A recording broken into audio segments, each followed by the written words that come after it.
ಗೊರಕೆಯಿಂದ ಆಗೋ ಅಡ್ಡ ಪರಿಣಾಮಗಳ ಬಗ್ಗೆ ಕೆಲವು ಮಾಹಿತಿ ಕೊಡಲಿಕ್ಕೆ ಇಷ್ಟಪಡ್ತೀನಿ.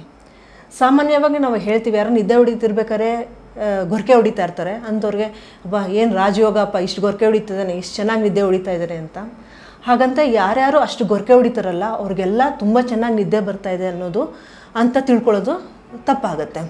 ನಮಸ್ಕಾರ, ವಿಜಯ ಕರ್ನಾಟಕ ವೀಕ್ಷಕರಿಗೆ ಸ್ವಾಗತ. ನಾನು ಡಾಕ್ಟರ್ ಭವ್ಯ ಶಿವಲಿಂಗಯ್ಯ, ಶ್ವಾಸಕೋಶ ತಜ್ಞೆ. SJD ಲಂಕೇರ್ ಅನ್ನೋ ಶ್ವಾಸಕೋಶ ಸಂಸ್ಥೆನ ನಡೆಸ್ತಾ ಇದ್ದೀನಿ. ಸೊ ಈ ಗೊರಕೆಯಿಂದನೇ ಎಷ್ಟೊಂದು ಅಡ್ಡ ಪರಿಣಾಮಗಳು ಆಗಬಹುದು.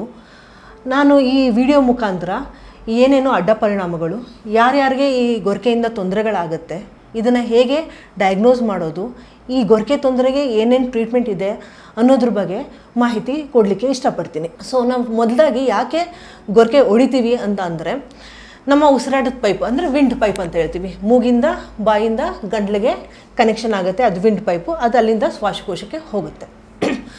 ಮಲ್ಕೊಂಡಾಗ ಈ ವಿಂಡ್ ಪೈಪ್ ಸೈಜ್ ಏನಿರುತ್ತಲ್ಲ, ದೊಡ್ಡದಿರುತ್ತಲ್ಲ, ಅದು ಸಣ್ಣದಾಗುತ್ತೆ. ಎಲ್ಲರಿಗೂ ಸಣ್ಣದಾಗುತ್ತೆ. ಎಚ್ಚರಿಕೆ ಇದ್ದಾಗ ದೊಡ್ಡದಾಗುತ್ತೆ, ಮಲ್ಕೊಂಡಾಗ ನಮ್ಮ ಮಾಂಸಖಂಡಗಳು ರಿಲ್ಯಾಕ್ಸ್ ಆಗುತ್ತೆ, ರಿಲ್ಯಾಕ್ಸ್ ಆದಾಗ ಅದು ಸಣ್ಣದಾಗುತ್ತೆ. ಪೈಪ್ ಯಾವಾಗ ಸಣ್ಣದಾಗುತ್ತಲ್ಲ ಅದು ಸೌಂಡ್ ಮಾಡಲಿಕ್ಕೆ ಶುರು ಆಗುತ್ತೆ. ಈಗ ದೊಡ್ಡ ಪೈಪಲ್ಲಿ ನಾವು ಊದಿದ್ರೆ ಸೌಂಡ್ ಬರೋದಿಲ್ಲ. ಅದೇ ಪೈಪು ತುಂಬಾ ಸಣ್ಣದಾದರೆ ಊದಿದಾಗ ಸೌಂಡ್ ಬರುತ್ತೆ. ಹಾಗೆ ನಮ್ಮ ಉಸಿರಾಟ ಪೈಪು ಮಲ್ಕೊಳ್ಬೇಕಾದ್ರೆ ತುಂಬಾ ಸಣ್ಣದಾಗ್ತಾ ಇರುತ್ತೆ, ಸಣ್ಣದಾದಾಗ ಸೌಂಡ್ ಬರೋಕ್ಕೆ ಶುರು ಆಗುತ್ತೆ. ಅದನ್ನು ನಾವು ಗೊರಕೆ ಅಂತ ಹೇಳ್ತೀವಿ. ಸೊ ಈ ಪೈಪು ಸಣ್ಣದಾಗ್ತಾ ಆಗ್ತಾ ಕೆಲವರಲ್ಲಿ ಮುಚ್ಕೊಂಡು ಬಿಡುತ್ತೆ.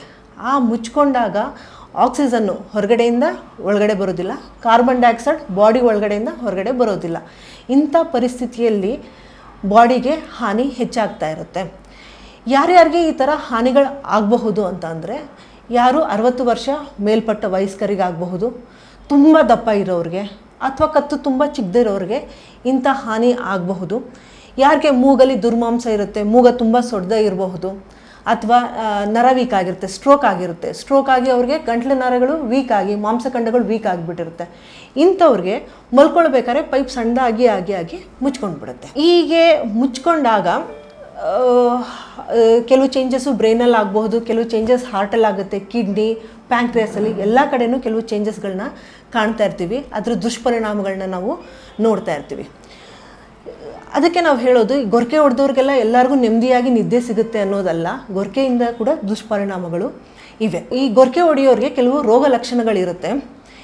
ಯಾವುದು ರೋಗ ಲಕ್ಷಣಗಳು ಇಂಥವ್ರಿಗೆ ಗೊರಕೆಯಿಂದ ಹಾನಿ ಆಗ್ತಾ ಇದೆ ಅನ್ನೋದಾದರೆ, ರಾತ್ರಿ ಎಷ್ಟು ಗೊರಕೆ ಹೊಡೆದು ಎಷ್ಟು ನಿದ್ದೆ ಮಾಡಿದರೂ ಕೂಡ ಬೆಳಗ್ಗೆ ಹೊತ್ತು ಎದ್ದು ಕೂತು ತುಕಡಿಸ್ತಾ ಇರ್ತಾರೆ. TV ನೋಡ್ತಿರ್ಬೇಕಾದ್ರೆ ತುಕಡಿಸಿರ್ಬಹುದು, ಅಥವಾ ನ್ಯೂಸ್ ಪೇಪರ್ ಓದ್ತಾ ಇರ್ಬೇಕಾದ್ರೆ ತುಕಡಿಸ್ತಾ ಇರ್ತಾರೆ. ಕೆಲವರು ಟ್ರಾಫಿಕಲ್ಲಿ ಕೂತಿದ ತಕ್ಷಣ ತುಕಡಿಸೋಕ್ಕೆ ಶುರು ಮಾಡ್ತಾರೆ. ಇದು ಎಷ್ಟು ಸಿವಿಯರ್ ಆಗ್ಬೋದು ಅಂದರೆ, ಅವರು ಊಟ ಮಾಡ್ತಾ ನಿದ್ದೆ ಮಾಡಿಬಿಡ್ಬೋದು, ಇಷ್ಟು ಸಿವಿಯರ್ ಕೂಡ ಆಗಿರಬಹುದು. ಕೆಲವರಿಗೆ ಬೆಳಗ್ಗೆ ಎದ್ದಿದ ತಕ್ಷಣ ಬಾಯಿ ತುಂಬ ಒಣಗಿರೋದು, ತಲೆನೋವು ಬರೋ ಅಂಥದ್ದು, ಮೂಡ್ ಚೇಂಜಸ್ ಆಗ್ತಾ ಇರೋವಂಥದ್ದು, ತುಂಬ ಕೋಪ ಬರೋದು, ಸಣ್ಣ ವಿಷಯಕ್ಕೆ ತುಂಬ ತಲೆ ಕೆಡಿಸ್ಕೊಳ್ಳೋದು, ಕಾನ್ಸಂಟ್ರೇಷನ್ ಮಾಡೋಕ್ಕೆ ಆಗದೇ ಇರುವಂಥದ್ದು, ರಾತ್ರಿ ಹೊತ್ತು ಪದೇ ಎದ್ದು ಯೂರಿನ್ ಮಾಡಲಿಕ್ಕೆ ಹೋಗುವಂಥದ್ದು ಮುಖ್ಯವಾದ ಗುಣಲಕ್ಷಣಗಳು. ಸೊ ಈ ಗೊರಕೆ ತೊಂದರೆಯಿಂದ ಏನೇನು ಕಾನ್ಸಿಕ್ವೆನ್ಸ್ ಆಗುತ್ತೆ ಅಂದರೆ, ನಮ್ಮ ದೇಹಕ್ಕೆ ಯಾವ ರೀತಿ ಎಫೆಕ್ಟ್ ಆಗುತ್ತೆ, ಇದನ್ನು ಯಾವ ರೀತಿ ಡಯಾಗ್ನೋಸಿಸ್ ಮಾಡಬಹುದು, ಟ್ರೀಟ್ಮೆಂಟ್ ಏನು ಇದ್ರ ಬಗ್ಗೆ ಅನ್ನೋದನ್ನ ನಾನು ನನ್ನ ಮುಂದಿನ ವೀಡಿಯೋದಲ್ಲಿ ಡಿಸ್ಕಸ್ ಮಾಡಲಿಕ್ಕೆ ಇಷ್ಟಪಡ್ತೀನಿ.